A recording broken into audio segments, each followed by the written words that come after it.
अस्सलाम वालेकुम दोस्तों। वैसे तो हमने आपको बहुत सारी चीज़ों के बारे में बताया है और उनमें से कुछ तो काफ़ी खतरनाक थे, लेकिन आज हम आपको ऐसे ही खूबसूरत इन कीड़ों के बारे में बताएंगे जो काफ़ी ज़्यादा अट्रैक्टिव और खूबसूरत लगते हैं। अकारगा हेम्था माउथ कैटरपिलर, ये कीड़ा अपने नाम की तरह ही खूबसूरत दिखाई देता है और देखने में भी ये जेली की तरह लगता है। और जब ये किसी दरख्त या पत्ते पर चलता है तो डायमंड की तरह चमकदार और खूबसूरत दिखाई देता है, और जो भी इसे पहली दफ़ा देखता है वो इसकी खूबसूरती का दीवाना हो जाता है। देखने में तो ये काफी खूबसूरत दिखाई देता है, लेकिन इसके अंदर थोड़ा बहुत जहर भी पाया जाता है जो इंसानों के लिए जानलेवा तो नहीं, मगर इसके जहर से कोई इंसान बेहोश हो सकता है या उससे थोड़ा बहुत नशा भी हो सकता है। और ये कीड़ा कोलंबिया, पनामा जैसे इलाकों के आसपास ही पाया जाता है और इसकी यही खूबसूरती इसे दूसरे कीड़ों से यूनिक बनाती है। पिकासो पिग, वैसे तो आपने बहुत सी पिग देखी होंगी, लेकिन ये पिकासो पिग दूसरे पिग के मुकाबले में काफी खूबसूरत दिखाई देता है। ये पिकासो पिग देखने में तो पिकासो की पेंटिंग जैसा ही लगता है। ये ऐसा इसलिए भी लगता है क्योंकि ये पिकासो पिग की पेंटिंग स्टाइल से काफी मिलता जुलता है, और ज्यादातर बिग एक जैसे ही होते हैं, लेकिन ये बिग दूसरे बिग से खूबसूरत इसलिए भी दिखाई देता है क्योंकि इसकी बॉडी पर ये रंग बिरंगे कलर इसकी खूबसूरती और ज्यादा बढ़ा देते हैं। और ये बिग दरख्तों के पत्ते वगैरह ही खाकर अपना पेट भरता है, और ये नॉर्मली तौर पर ड्राई रीजन्स में ही पाई जाती है। स्पाइनी फ्लावर मैंटिस, ये क्रीचर जितना ही यूनिक दिखाई देता है उतना ही खूबसूरत भी है, और इसकी लंबाई 2.5 सेंटीमीटर तक हो सकती है, और इसके परों पर येलो और ब्लैक कलर के सर्कल बने होते हैं जिसकी वजह से ये और भी काफी यूनिक दिखाई देता है। और जब इन कीड़ों को अपने आसपास खतरा महसूस होता है तो ये अपने परों को फैलाकर फड़फड़ाने लगते हैं, जिसकी वजह से इसकी बाकी नस्ल के कीड़ों को भी खतरे से आगाह कर देता है, जिसकी वजह से बाकी कीड़े भी एक्टिव हो जाते हैं।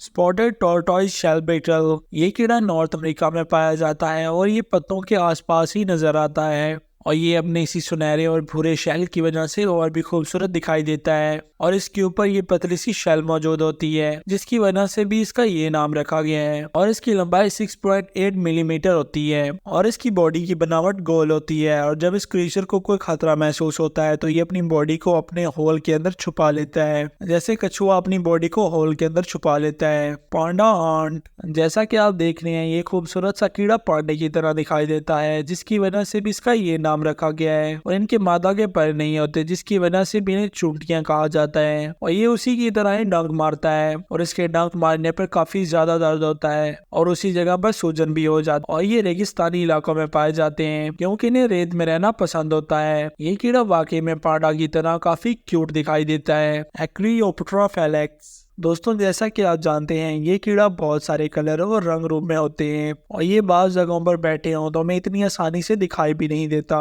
लेकिन ये जो कीड़ा आप देख रहे हैं ये भी फूल की तरह ही लगता है, और इनके अंडे भी बीज की तरह ही लगते हैं, और ये ज्यादातर मेडागास्कर के इलाकों में ही पाए जाते हैं। और इन कीड़ों को गेम फ्रॉग इंस्टेंट के नाम से भी जाना जाता है, और इनकी बॉडी पर लाल रंग के ये छोटे छोटे पंख होते हैं, और इन छोटे पंख की वजह से भी ये ज्यादा दूरी तक उड़ नहीं सकते। स्क्रोपियम माउथ कैटरपिलर, इन क्रीचर के अंडे वाले लार्वे तो ब्लैक कलर के होते हैं, और ये लंबे साइज का छोटा कीड़ा होता है, और ये डार्क ग्रीन, भूरे, येलो, ऑरेंज और ब्लैक कलर के होते हैं और ब्लू कलर में होते हैं, और ये अपने पंखों को 6 इंच तक आसानी से फैला सकती है, और इनकी बॉडी रेड ब्लैक कलर की होती है, और ये नॉर्थ अमेरिका में पाए जाने वाला सबसे बड़ा कीड़ा भी माना जाता है, और ये तकरीबन 2 अगस्त तक ही जिंदा रहते हैं और इसी कम टाइम में ही अपने बच्चों को जन्म देते हैं, और ये ज्यादातर दरख्तों के पत्ते वगैरह ही खाकर अपना गुजारा करते हैं। पालावान बर्ड विंग बटरफ्लाई, दोस्तों वैसे तो तितली नॉर्मल हर कंट्री में ही पाई जाती है, और ये बहुत सारे रंगों में पाई जाती हैं, और ये काफी ज्यादा खूबसूरत भी होती हैं, जिन्हें पकड़ने के लिए लोग इनके पीछे भागते हैं। लेकिन फिलिपीन में ही पाई जाने वाली ये तितली अपने इन चमकदार रंगों की वजह से काफी खूबसूरत दिखाई देती है, और ये साइज में भी बड़ी होती हैं, और इनमें मादा के पर भूरे और नर के पर ब्लैक होते हैं, और इन पर सफेद रंग की चमक होती है, और इस तितली की बॉडी के आगे वाले हिस्से पर 7 दांतों के जैसे भाग बने होते हैं, और इसकी बॉडी का ज्यादातर हिस्सा ग्रीन कलर में ही होता है, और इन तितलियों की चमक ही इनके लिए खतरा होता है क्योंकि इतनी खूबसूरत तितलियों को लोग पकड़ना चाहते हैं। ट्राइलोबाइट कॉकरोच, दोस्तों कॉकरोच के बारे में तो आप लोगों को मालूम होगा कि ये ज्यादातर किचन के एरिया में ही पाए जाते हैं, वही कितने ढीठ होते हैं, और ये देखने में भी काफी बदसूरत होते हैं, और इनसे कई तरह की बीमारियां भी जन्म लेती हैं। लेकिन ये जो कॉकरोच आप देख रहे हैं ये उन कॉकरोच से काफी अलग होता है। इन कॉकरोच को बार कॉकरोच, वुड कॉकरोच और फ्लैट कॉकरोच के नाम से भी जाना जाता है और इनका कलर भी लकड़ी के कलर के जैसे ही होता है। और इस नस्ल के ज्यादातर कॉकरोच ऑस्ट्रेलिया में ही पाए जाते हैं और ये ज्यादातर लकड़ी और कूड़े वगैरह की जगहों पर ही पाए जाते हैं, जो उड़कर एक जगह से दूसरी जगह पर जाते हैं। लेकिन जैसा भी हो, ये कॉकरोच दूसरे कॉकरोच से काफी अलग होते हैं। ऑर्किड मैंटिस, ये कीड़ा ज्यादातर दरख्तों के फूलों और पत्तों वगैरह पर ही पाया जाता है और इस कीड़े को फ्लावर मैंटिस के नाम से भी जाना जाता है, क्योंकि ये फूल की तरह दिखाई देता है और इनकी बॉडी पर व्हाइट और पिंक कलर होता है और इनके पैरों पर लूप होते हैं जो फूलों की पंखुड़ियों की तरह ही दिखाई देते हैं। और ये कीड़े काफी ज्यादा स्मार्ट भी होते हैं और ये अपने इसी कलर की वजह से ही अपने शिकार को पकड़ते हैं और इनकी लंबाई तकरीबन 7 सेंटीमीटर तक ही हो सकती है। और ये इनकी खास बात भी है जिसकी वजह से ये अपने शिकार को पकड़ते हैं और ये अपने इस गुलाबी रंग को भूरे रंग में भी बदल सकते हैं। तो दोस्तों, अगर वीडियो अच्छी लगी हो तो वीडियो को लाइक और चैनल को सब्सक्राइब जरूर कर देना। अल्लाह हाफिज।